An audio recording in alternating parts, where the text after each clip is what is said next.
A ver, ¿no da la sensación a veces de que los pensamientos y las emociones simplemente aparecen? ¿De la nada, sin que nadie los llame? Pues bueno, hoy vamos a meternos de lleno en una idea que es bastante radical. ¿Y si nuestra experiencia interna no es algo que nosotros hacemos, sino más bien un flujo constante que simplemente sucede? ¿Un río sin dueño? Y claro, esto nos lleva a la pregunta del millón, la que lo puede cambiar todo. Si no hay un yo al volante, entonces, ¿quién o qué está dirigiendo lo que pasa por nuestra cabeza? La respuesta, cuidado, puede desmontar por completo la idea que tenemos de nosotros mismos. Para empezar a entenderlo, vamos a usar una metáfora que nos va a acompañar todo el rato, la experiencia como si fuera un río. Pero aquí viene lo interesante. ¿Y si en lugar de ser el capitán de un barco que navega por ese río, fuéramos el río mismo? Un flujo continuo de sensaciones, de pensamientos, de emociones. Venga, pues vamos a ello. ¿Cómo es exactamente este río de la experiencia? Para entenderlo bien, vamos a mirar de cerca sus corrientes, a descomponerlo en sus partes fundamentales para ver cómo encaja todo. Resulta que este flujo se compone de tres elementos clave, tres conceptos que nos van a dar un marco súper útil para observar lo que nos pasa por dentro en cada momento. Son el territorio, el remolino y el mapa. Empecemos por el primero, el territorio.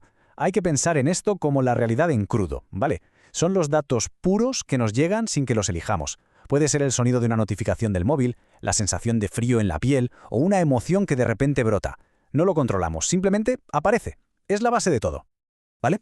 Y a partir de ese territorio se crea un remolino. ¿Y qué es esto? Pues es la reacción automática y condicionada del cuerpo y la mente. Suena la notificación, eso es el territorio.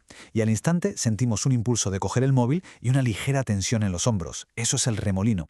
No es una decisión, es un patrón, un hábito que se activa solo. Y por último, encima de todo eso, construimos el mapa. El mapa es la historia que nos contamos. Vemos la notificación, sentimos el impulso y la mente añade, seguro que es un mensaje importante, tengo que mirarlo ya. Esa historia, ese juicio, eso es el mapa. Es la etiqueta que le ponemos a todo lo que está pasando. Aquí lo tenemos todo junto para que quede más claro. El territorio es el río, fluyendo sin más. El remolino es una pequeña perturbación en esa corriente, una reacción automática. Y el mapa es la historia que nos contamos sobre esa perturbación. Son tres capas distintas que, como vamos a ver, en realidad no tienen un dueño. Y esto nos lleva a la idea más potente de todo este modelo. A ver, si los fenómenos surgen solos, las reacciones son automáticas, y las historias que nos contamos vienen después, ¿dónde está el yo en toda esta ecuación? ¿Dónde está ese supuesto dueño del flujo?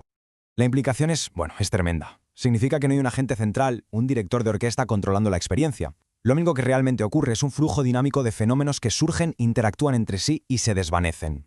Por sí mismos. Pero, ¿y ese sentimiento tan fuerte de ser yo? ¿Qué pasa con él? Pues según este modelo, es simplemente una capa más del mapa. Es la etiqueta definitiva que la mente le pone a todo el proceso, creando la historia de que hay un dueño de la experiencia. Pero claro, una etiqueta no crea el río, solo intenta ponerle un nombre. Muy bien, todo esto está genial como teoría, pero ¿cómo nos sirve en el día a día? Pues este marco es en realidad una herramienta muy práctica y muy potente para observar nuestro propio paisaje interior. Vamos a ver cómo funciona en 4 pasos.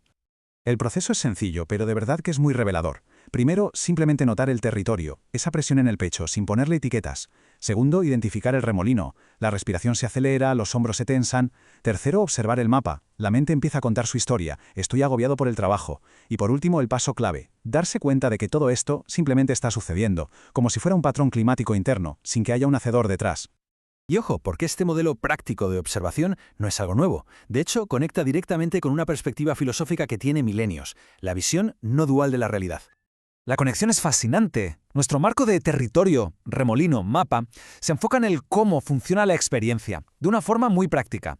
Otras visiones, como el Advaita Vedanta, se centran en el qué, es la realidad en su esencia más profunda. Y lo curioso es que ambas, por caminos diferentes, apuntan a lo mismo, que todo es la manifestación de una única consciencia. Aunque usen palabras distintas, la conclusión es la misma, y es impactante. La idea de un yo separado que controla nuestra vida es una ilusión. La realidad es un proceso totalmente unificado, y creer que somos una pieza aislada de ese flujo es, precisamente, la raíz de gran parte del sufrimiento. Al final, todo se reduce a esto, a uno. El territorio, el remolino, el mapa e incluso la propia conciencia que observa no son piezas separadas de un puzzle. Son solo distintas caras de un único flujo indivisible. Un solo proceso que se despliega, momento a momento. Y cerramos con una pregunta para que quede ahí, resonando. Si la experiencia no es una posesión personal que hay que gestionar y controlar, sino simplemente un flujo que nos atraviesa, ¿qué cambia realmente en nuestra vida? Dejar que esa pregunta haga su trabajo puede ser el principio de una transformación muy, muy profunda.